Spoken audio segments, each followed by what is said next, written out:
সফলতার জন্য এসেছি এই প্রবাসের মাটিতে, মায়ের শুধু একটু মুখের হাসি ফোটাতে। সফলতা প্রথমে নিয়ে গেছে করোনাতে, কারণ করোনা যে আমার ঘাড়ে এসে বসেছিল।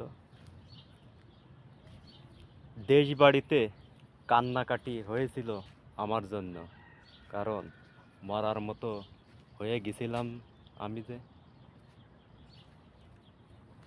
কাজ করলে সফলতা আসে, পয়সা আসে, সফলতা অর্জন হয়।